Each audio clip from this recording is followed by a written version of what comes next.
aprovecho nuevamente de saludar a aquellos que no he podido saludar aún. Así que el Señor les bendiga, que el Señor les acompañe.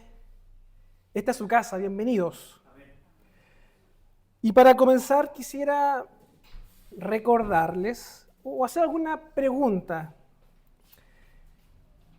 ¿Usted recuerda alguna vez en que haya sido corregido por alguien? ¿Recuerda algún momento en donde le hayan llamado la atención por estar haciendo algo mal y que le hayan dicho, tienes que corregir o cambiar lo que estás haciendo? Y cuando pasan esas situaciones, tenemos que lidiar con una gran decisión. O hacemos caso a la corrección de los otros o de la otra persona, o seguimos insistiendo en nuestra forma de actuar. Cuando nos llaman la atención, cuando nos corrigen, tenemos dos opciones. O corregimos y atendemos esa corrección, o bien seguimos insistiendo con nuestra forma de actuar. Y a veces somos tercos, hermanos. A veces nos cuesta dar el brazo a torcer, como se dice, porque creemos tener la razón y que estamos haciendo bien las cosas. Pero la experiencia nos muestra que muchas veces estamos equivocados y que debemos corregir el rumbo. ¿Y por qué le estoy mencionando esto, hermanos? Porque el relato de Ageo y al momento histórico y literario al cual estamos llegando nos presenta este clímax de la historia en donde el pueblo debe decidir si obedece o no al Señor. Y en el caso de obedecer, esto significa retomar las labores de reconstrucción del templo. No sé si usted recuerda lo que ya hemos visto de esta historia de Ageo. Esta historia, que es breve pero es bien profunda, nos muestra cómo el pueblo de Dios se había apartado y dejado de lado al Señor. El Señor los había traído del exilio en Babilonia y a pesar de eso, ellos prefirieron seguir estando cómodos en sus casas de lujo, mientras que la casa del Señor estaba en ruinas. Esa es la historia de Ageo. Y esto representaba que la espiritualidad del pueblo estaba en estado crítico, ya que para el pueblo no era importante el templo. Esto simbolizaba que para ellos Dios no era importante. Y es ahí cuando el Señor levanta al profeta Ageo y a través de sus palabras le recrimina al pueblo por su pereza espiritual. Y ahora llegamos a ese momento en donde el pueblo tiene que decidir entre dos opciones. O sigue con su apatía a las cosas del Señor, o por otro lado, cambia de actitud y obedece al Señor. En ese momento estamos en la historia. El Señor ya ha confrontado al pueblo y ahora el pueblo tiene que responder a este llamado del Señor. O sigue tal cual, o cambia de actitud y obedece. Y no hay más opciones, hermanos. La conversación entre Dios y el pueblo ha sido clara. ¿Dónde están las prioridades? ¿Qué es más importante? ¿Las cosas terrenales o Dios? Y eso nos plantea la siguiente interrogante. ¿Está este pueblo dispuesto a cambiar de actitud? Y eso es lo que nosotros vamos a ver el día de hoy. Así que les invito a que puedan buscar en sus Biblias Ageo capítulo 1, versículos 12 al 15. Ageo capítulo 1, versículos 12 al 15. Y vamos a leerlo de forma alternada, así que les doy unos segunditos para que puedan buscarlo. Ageo 1, del 12 al 15. ¿Lo tienen, hermanos? ¿Amén? Ya, vamos a dar los últimos segundos. Ageo 1, 2 y 15. Leámoslo de forma alternada. Una vez yo, una vez ustedes, y todos juntos leemos el 15. Dice así: y oyó Zorobabel, hijo de Salatiel, y Josué, hijo de Josadac, sumo sacerdote, y todo el resto del pueblo, la voz de Jehová su Dios, y las palabras del profeta Ageo, como él había enviado, y temió el pueblo delante de Jehová.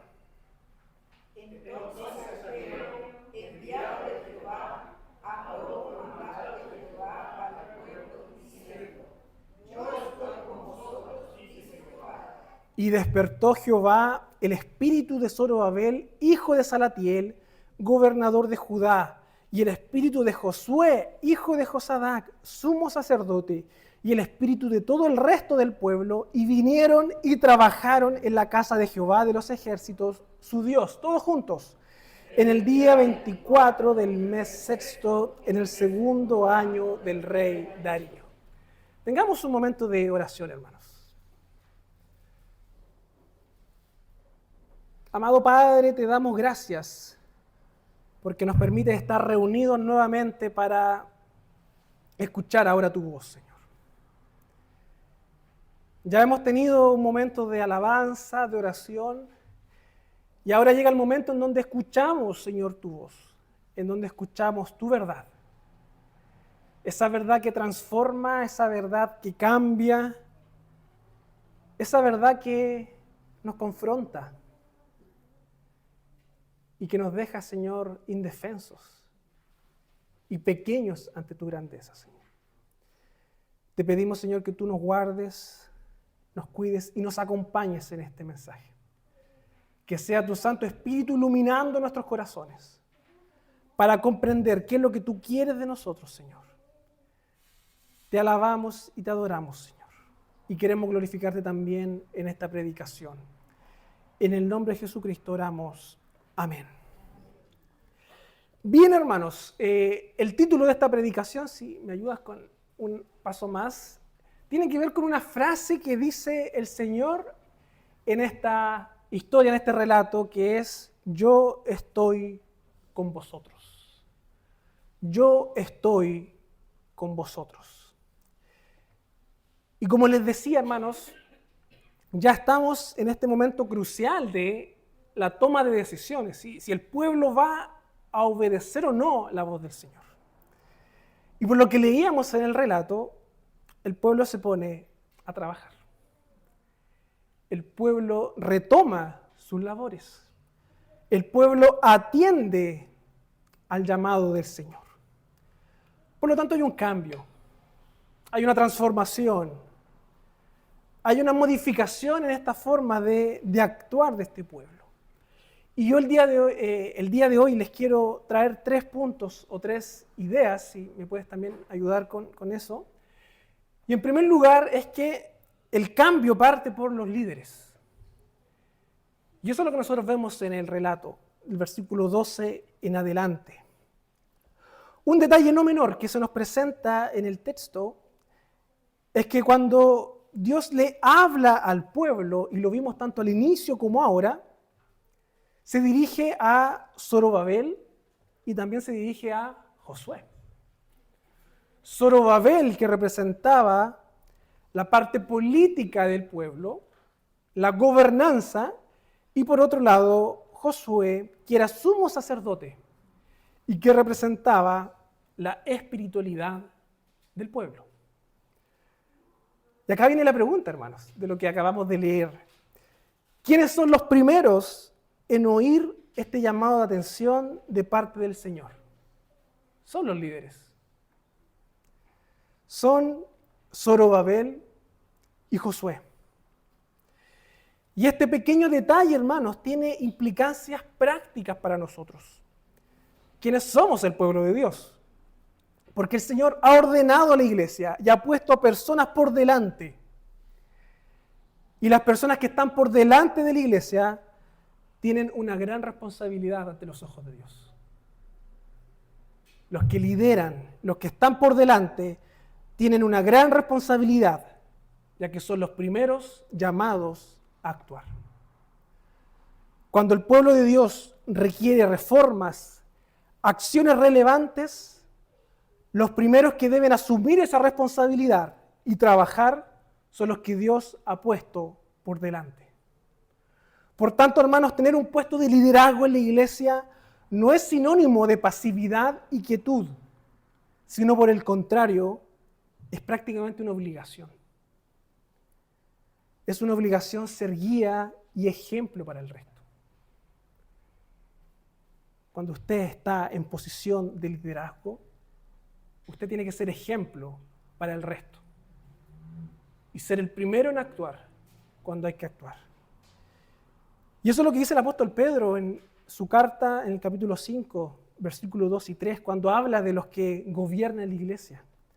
Apacentad la grey de Dios que está entre vosotros, cuidando de ella, no por fuerza, sino voluntariamente, no por ganancia deshonesta, sino con ánimo pronto, no teniendo señorío sobre los que están a vuestro cuidado, sino siendo ejemplos de la grey. El Señor llama a que los que están en liderazgo sean ejemplos de acción para la iglesia. Y eso es lo que nosotros vemos en el relato. Cuando Dios le habla al pueblo, a los primeros a los que les habla es a Zorobabel y a Josué, los líderes del pueblo. Por lo tanto, hermanos, si a usted Dios le ha dado la responsabilidad de estar por delante, liderar o dirigir, déjeme decirle que usted debe ser el primero en escuchar y hacer la voluntad del Señor. Ya que el mismo relato nos muestra que Zorobabel y Josué atienden este llamado y son los que motivan al pueblo a obedecer. Por tanto, hermanos, el llamado a los líderes es clave en la Biblia. Tenemos que ser proactivos. Tenemos que ser celosos por las cosas del Señor. Porque cuando se requiere de hacer cosas importantes, drásticas, somos los primeros que tenemos que estar ahí. Cuando hay problemas en la iglesia, cuando hay necesidades en la iglesia, debemos ser los primeros en trabajar. No tener una actitud pasiva, sino por el contrario, ser activos en nuestro rol. El autor a la carta de los Hebreos, en el capítulo 13 y 7, dice lo siguiente: acordaos de vuestros pastores que os hablaron la palabra de Dios, considerad cuál haya sido el resultado de su conducta e imitad su fe. Fíjense nuevamente cómo la Biblia nos muestra que quienes están por delante tienen que ser ejemplos de imitación. Tienen que ser proactivos. Cuando el Señor nos llama a corrección, tenemos que ser los primeros, porque tenemos una gran responsabilidad ante los ojos del Señor. Pero que hay algo interesante, hermanos, porque el autor de Hebreos, cuando escribe esta parte de su carta, él ocupa un concepto en el griego que es hegeomai, que la Reina Valera lo traduce como pastores. Y acá hay una particularidad porque bíblicamente pastores o presbíteros en el griego se escriben como poimen o episcopos o presbúteros. Entonces me puse a investigar y esta palabra que es traducida como pastor en Hebreos 13:7, en realidad originalmente apunta a personas que lideran, a personas que están por delante, aquellos que son guías de otros en la iglesia. Por tanto, si somos fieles al original, esta recomendación del autor de los Hebreos no está exclusivamente a los pastores, es para todos aquellos que lideran de alguna otra forma en la iglesia. Y yo estoy convencido, hermanos, que los miembros de la iglesia no necesitan de un oficio o cargo para recién ahí ser ejemplos para el resto. Usted no necesita, hermanos, tener un cargo para ejercer liderazgo o ser guía de otros hermanos en la fe. Y la experiencia sí lo dice. Muchos hermanos que son ejemplos para nosotros. Muchos hermanos que son modelos a seguir. Y el Señor ha dado dones a la iglesia. Por tanto, hermanos, si a usted el Señor le ha dado la bendición de guiar a otros, de acompañar a otros, de aconsejar a otros, usted también está llamado a ser proactivo y ser un ejemplo para aquellos que lo siguen. Y yo les quiero hacer la pregunta, hermanos. ¿Está usted orando por los líderes de su iglesia? ¿Estamos orando para que el Señor dé sabiduría a quienes dirigen y estén por delante? Para que podamos ser dignos ejemplos del Señor. Si usted es líder y está en posición de liderazgo en esta iglesia, ¿está siendo usted proactivo en las cosas que Dios le ha llamado a hacer? ¿Está siendo diligente y preparándose para ser ejemplo para el resto? Y para todos nosotros, hermanos, tenga usted cargo o no, tenga usted un oficio o no, ¿está usted pidiéndole al Señor que le use como ejemplo para guiar a otros? ¿Está pidiéndole usted al Señor que a través de usted pueda bendecir a otros, enseñarle, guiar, acompañar a aquel que lo necesite? El Señor ha dotado de muchos dones en esta iglesia. Dones de liderazgo, de servicio. Y el Señor quiere que les sirvamos y que seamos proactivos. Que no esperemos a que el resto esté trabajando para recién sumarnos, sino que seamos nosotros los que tomemos esa iniciativa. Y fíjese cómo el relato nos muestra que cuando los líderes y el pueblo oyeron la voz de Dios, todo el pueblo temió delante de Jehová.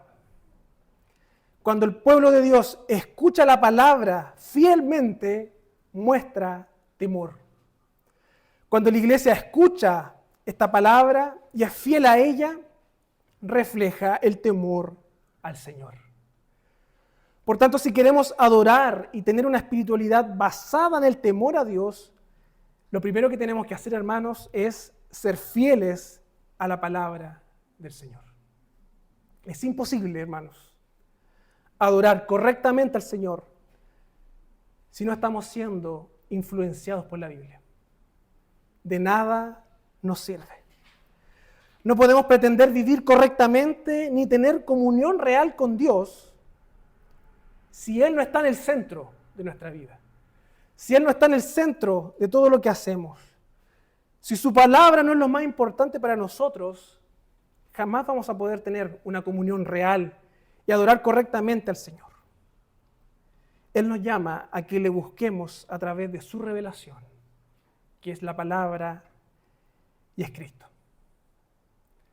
Y nuevamente esto se conecta con los líderes.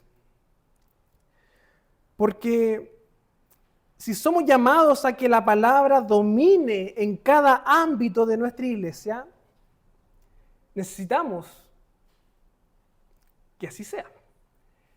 Y que en este púlpito, por ejemplo, se predique la palabra. Solo la palabra de Dios. Dejando atrás doctrinas humanistas que rápidamente nos llevan para otro lado, debemos glorificar al Señor. Y para eso nuestra prioridad es la palabra de Dios. Y los líderes de nuestra iglesia deben buscar y anhelar eso. Conocer la palabra, vivir la palabra y enseñar la palabra. Porque solamente cuando somos confrontados con la palabra de Dios, evidenciamos el correcto temor al Señor, que es el temor reflejado en el servicio y la adoración correcta. En segundo lugar, hermanos, en el versículo 13, Dios es claro en lo que está diciendo. Y es que la obra le pertenece a Dios. Si bien Él está recriminando al pueblo su pasividad, Dios le recuerda que la obra es de Él. ¿Se ha preguntado usted, hermano, qué pasaría con la iglesia si Dios dejara todo en nuestras manos? ¿Qué sucedería con nuestra salvación si Dios la dejara en nuestras capacidades? ¿Dónde estaríamos como Iglesia Presbiteriana de Linares si nuestras obras fuesen el fundamento del éxito y el progreso? ¿Dónde estaríamos si el Señor dejara todo en manos nuestras? Habríamos fracasado. Habríamos fracasado. Posiblemente este lugar no existiría. Posiblemente hasta ahora estaríamos en las casas, haciendo otras cosas. Pero el hecho de que estemos acá reunidos y que podamos seguir avanzando como pueblo de Dios es porque Dios se ha encargado de perfeccionar su obra. Esta obra no es de nosotros, hermanos. Y posiblemente el pueblo de Dios, post-exilio, se había acostumbrado a vivir sin Dios, a no tenerlo presente en sus vidas. Y cuando tuvieron el desafío de volver a Jerusalén y a reconstruir la ciudad y el templo, se dieron cuenta de que por sus propios medios la cosa iba a estar difícil. Tuvieron problemas internos.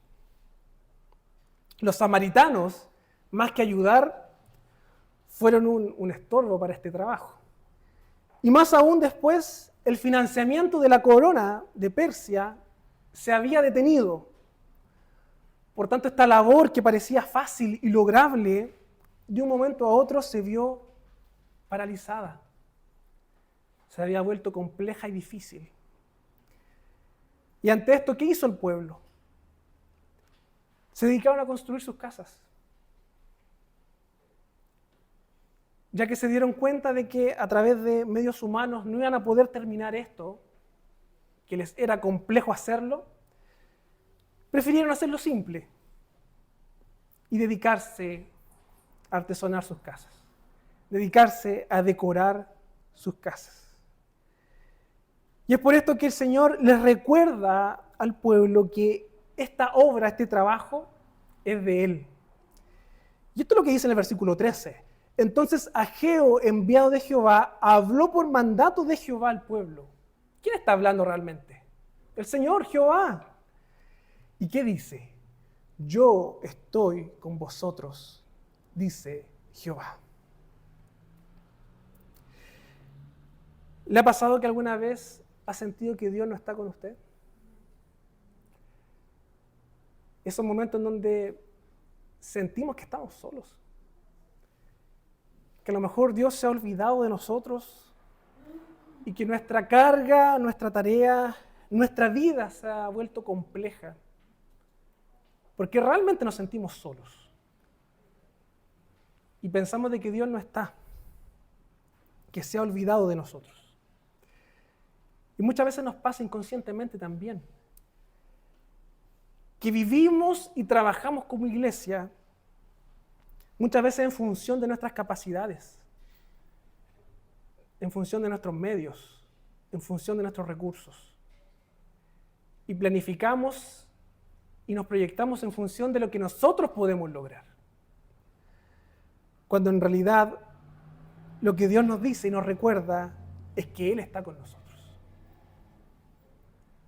Dios no nos ha dejado solos. Dios no nos ha abandonado. Por tanto, tanto en nuestra vida práctica, personal, como iglesia, debemos recordar eso. Que el Señor es el dueño de la obra. Y por más que muchas veces parezca difícil la vida y casi imposible de sobrellevarla, el Señor nos anima y nos dice, deja de confiar en ti, deja de confiar en las circunstancias, deja de confiar en el contexto en el cual estás. Yo estoy contigo, yo estoy con vosotros, yo estoy guiando y llevando este trabajo adelante.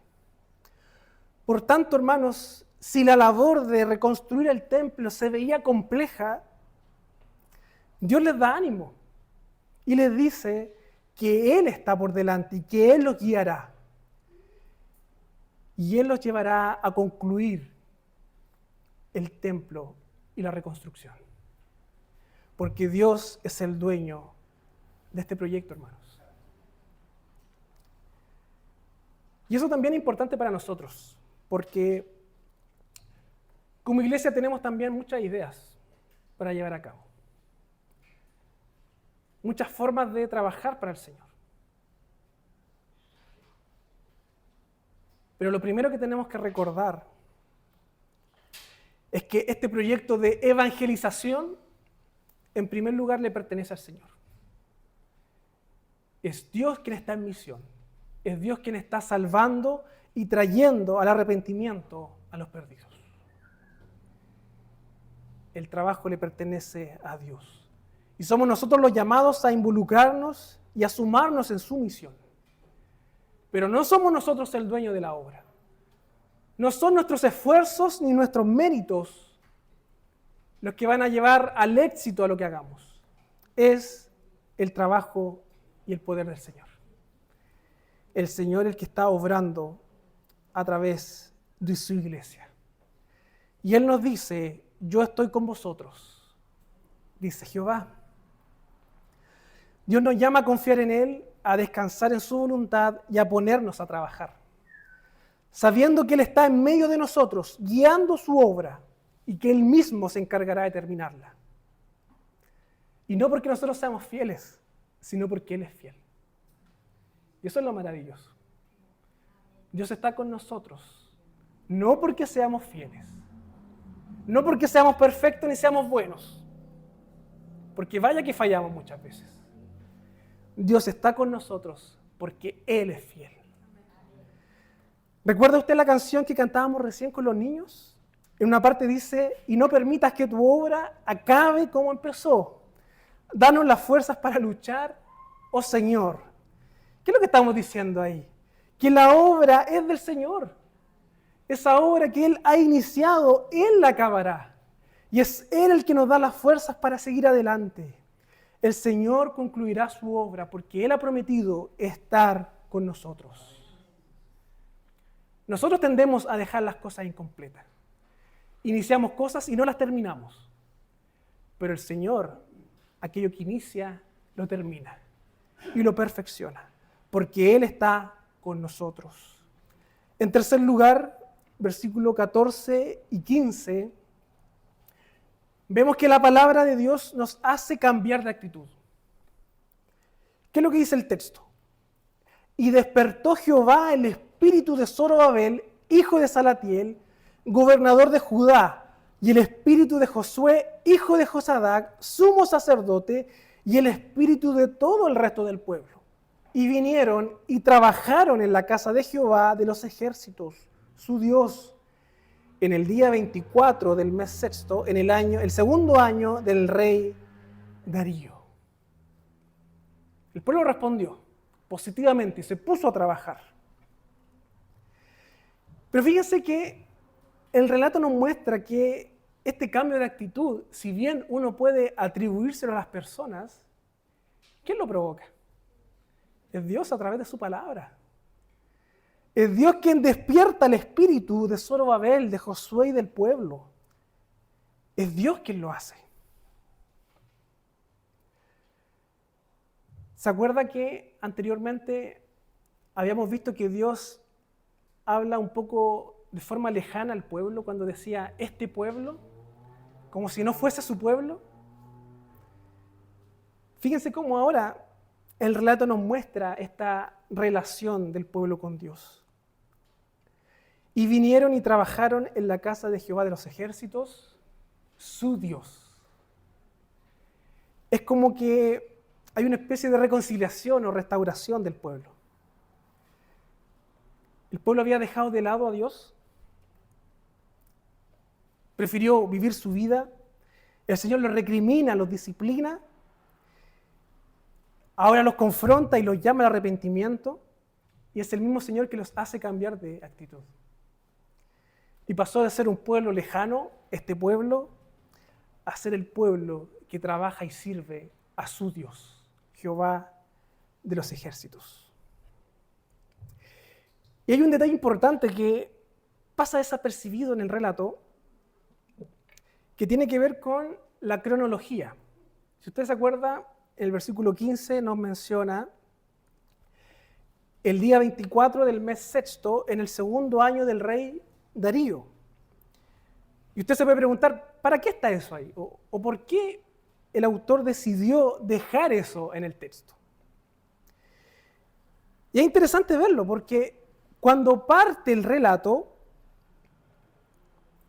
de Ageo en el versículo 1, ¿qué nos dice? En el año segundo del rey Darío, en el mes sexto, en el primer día del mes, vino palabra de Jehová. O sea, nos pone en la línea temporal de qué momento es cuando Dios habla. El primer día del mes sexto, en el segundo año del rey Darío. Y ahora nos dice el momento en el que el pueblo se pone a trabajar, que fue el día 24 del mes sexto. ¿Cuánto tiempo demoraron estas palabras en causar efecto y lograr que el pueblo reaccionara? Del día 1 al día 24. Si sacamos el cálculo rápido, podrían ser fácilmente 24 días si consideramos ambos. O sea, en 24 días, las palabras del Señor causan efecto en el pueblo.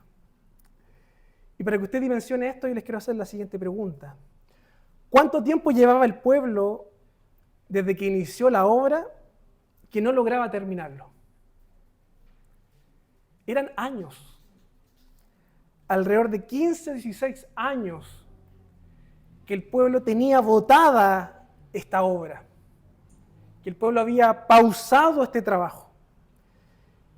Y el Señor, en cosa de días, 24 días, hace que el pueblo de un momento a otro cambie la mentalidad y se ponga a trabajar.